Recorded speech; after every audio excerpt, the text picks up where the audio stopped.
It's Wednesday, November 9th. I'm Dave Morris here in the Oklahoman's video studio. Time for our weekly chat with Chris Castile via Skype. He's in Washington, D.C. to provide some context of all things political, national, and local.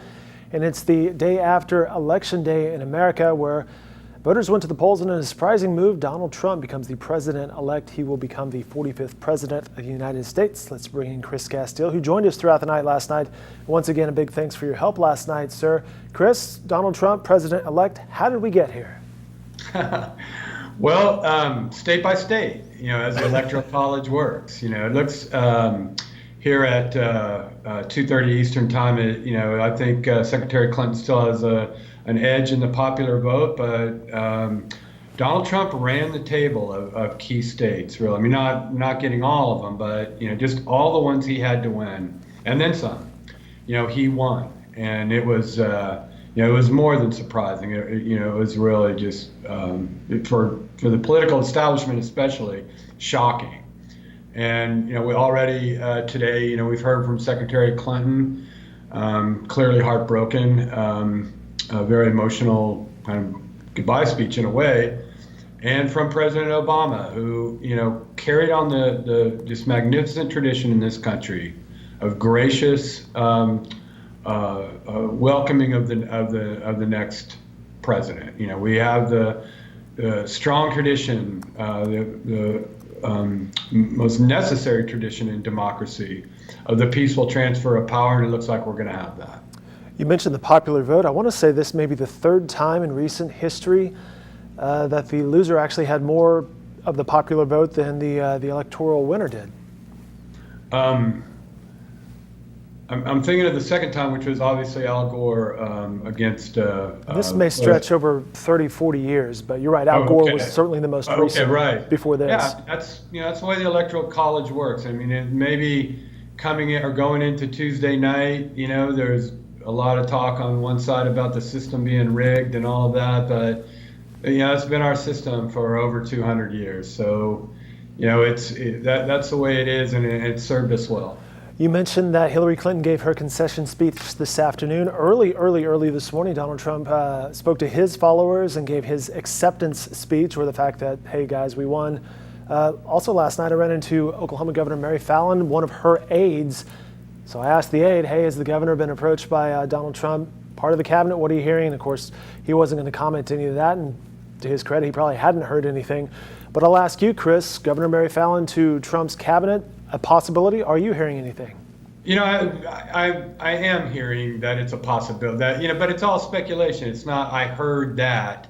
Right. They're talking. It's just that there's just a lot of talk among Republicans in Oklahoma that she, would be a likely appointee, if not to the cabinet itself, maybe as an ambassador or some other position. I mean, there are a very limited number of cabinet seats. I mean, she has really been loyal to him, unwavering to Trump. I believe even this past weekend she was campaigning for him as well.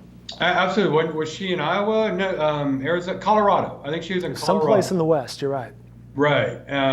Like I said, I mean, you look at something like transportation.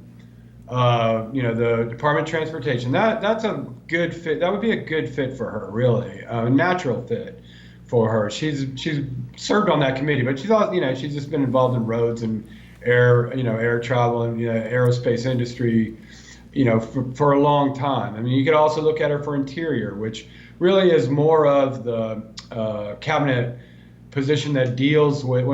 First of all, it deals with Indian tribes. And it also deals with oil and gas exploration on federal land. It's the federal parks. A lot of people, I think, for lack of knowledge about Washington, say, "Oh, energy secretary," or Harold Hamm, energy secretary.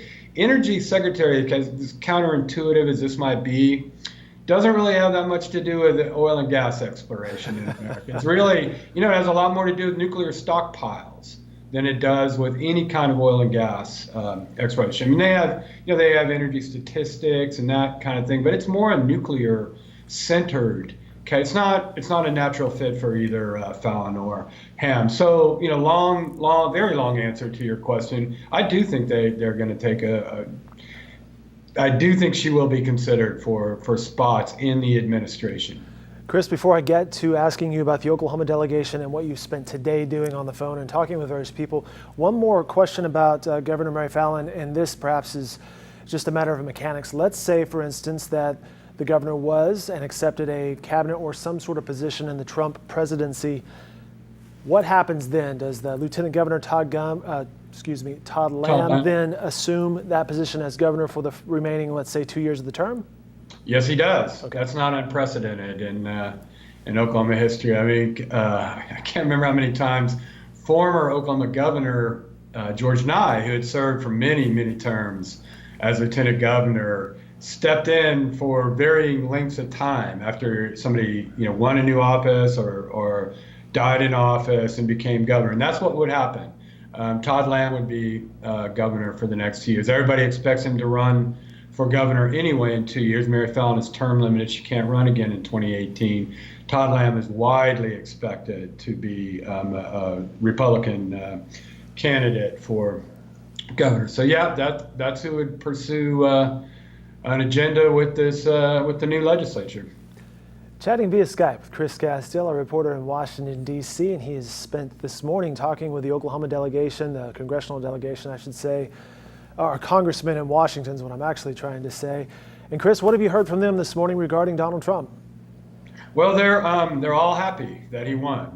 This is an all-Republican congressional delegation. I talked to both senators, Jim Inhofe and James Lankford, and Congressman Tom Cole is probably the most influential member of the House in the House from Oklahoma. He's a Republican from more in Cleveland County, Comanche County, lots of southern Oklahoma, and they're ready. They've had an agenda for a while. The House Republicans especially have a pretty detailed agenda for repealing and replacing Obamacare, for tax reform, for shoring up Social Security and Medicare, and he wants to get on it. And in fact, Tom Cole said, so much of the Republicans' identity up here is wrapped up in repealing Obamacare. I mean, they've just, as we know, so many hours repealing parts or all of Obamacare. So now they're going to get to do it. It's going to be what we call a live round in legislative parlance, and because they're going to have a president who would sign it. So mechanically, that's going to take months just to get it to President Trump's desk, and then it'll take years to unwind it. Senator Lankford talked about these contracts that insurance companies have, and how they just have to have time to expire. So it's not like in 2017, even maybe even 2018, all of a sudden you're not going to be able to buy insurance on the exchanges. It's going to be much slower than that. But they're also looking forward to Republicans making the Supreme Court nomination, and they're looking forward to repealing or doing the legislative reversal of some regulations that the Obama administration has come up with. You mentioned Senator Lankford. He had a big night last night with record numbers. Record numbers. I was going to write those down before I got on, because I have written them. I think I've written them. I have your story right in front of me. Received 980. Yeah, 980,000. Exactly. Yep, you're right on the number. 979,728 votes. Right. Unofficial. Yeah, that's a record. No candidate for office in Oklahoma has ever received that many votes. He got more votes last night than Trump, I think by about 32,000. More votes than Trump last night, and the others that were close were John McCain, Republican presidential candidate in '08, and President Bush in 2004 were also in that kind of neighborhood. But presidential elections drive turnout much higher, of course. So you, as a basis for comparison, you would look at candidates in presidential election years. And it's been, I believe, I'm trying to think of when Inhofe was last on the ballot, but it must have been 2008, and then 2004, which was a presidential election year, and then 2004, Tom Coburn was on the ballot. Neither of those got even close to what Lankford got last night. And as you tweeted last night, Senator Lankford ran his first race, just 6 years ago? Since 2010, Dave. James Langford came out of nowhere, at least as far as I knew, because I'm not a Falls Creek youth camp person. Since 2010, he's won 2 House races and 2 Senate races, and this is one formidable guy. And I wouldn't be surprised to see James Langford making speeches in Iowa or New Hampshire one of these days. Very good. You also spoke with Jim Inhofe today about the military. Right. Inhofe, a huge figure on the Senate Armed Services Committee and in Oklahoma because of what he does for the bases back there. We have 5 major military installations in Oklahoma, some of them huge. Tinker Air Force Base, just a huge airplane repair depot.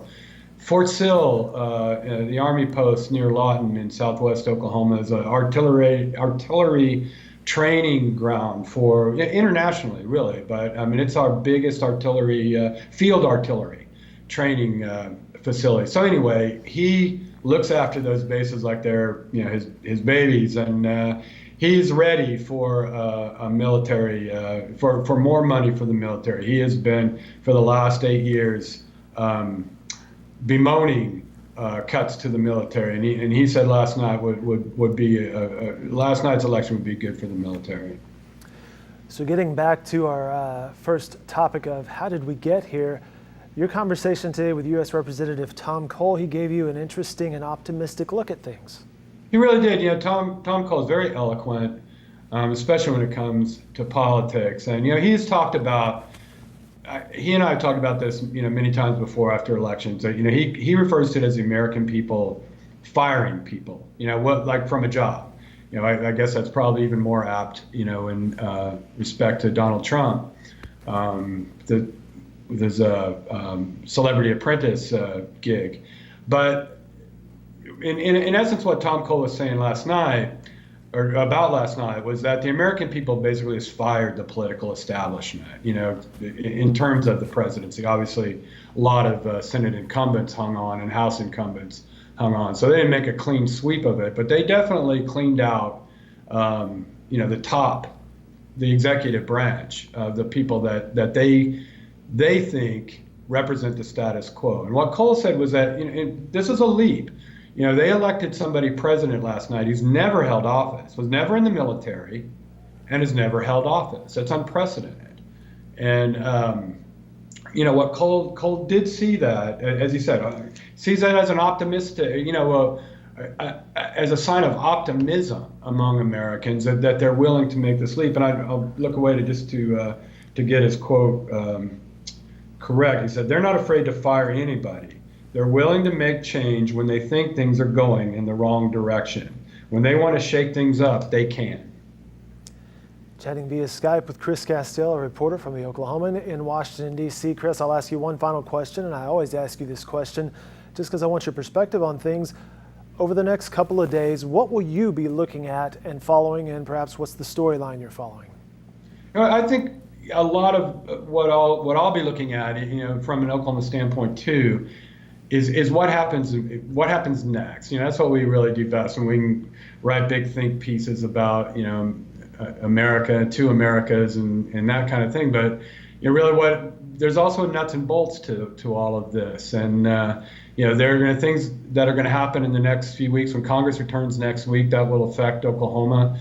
And obviously, I want to look at that and help our readers prepare for that and the immediate months ahead. You can follow more coverage from Chris Castile every day in the Oklahoman. You can find his coverage online at newsok.com. You can go to newsok.com/more/Chris Castile or follow him on Twitter at newsokpolitics. Chris, as always, thank you for the time.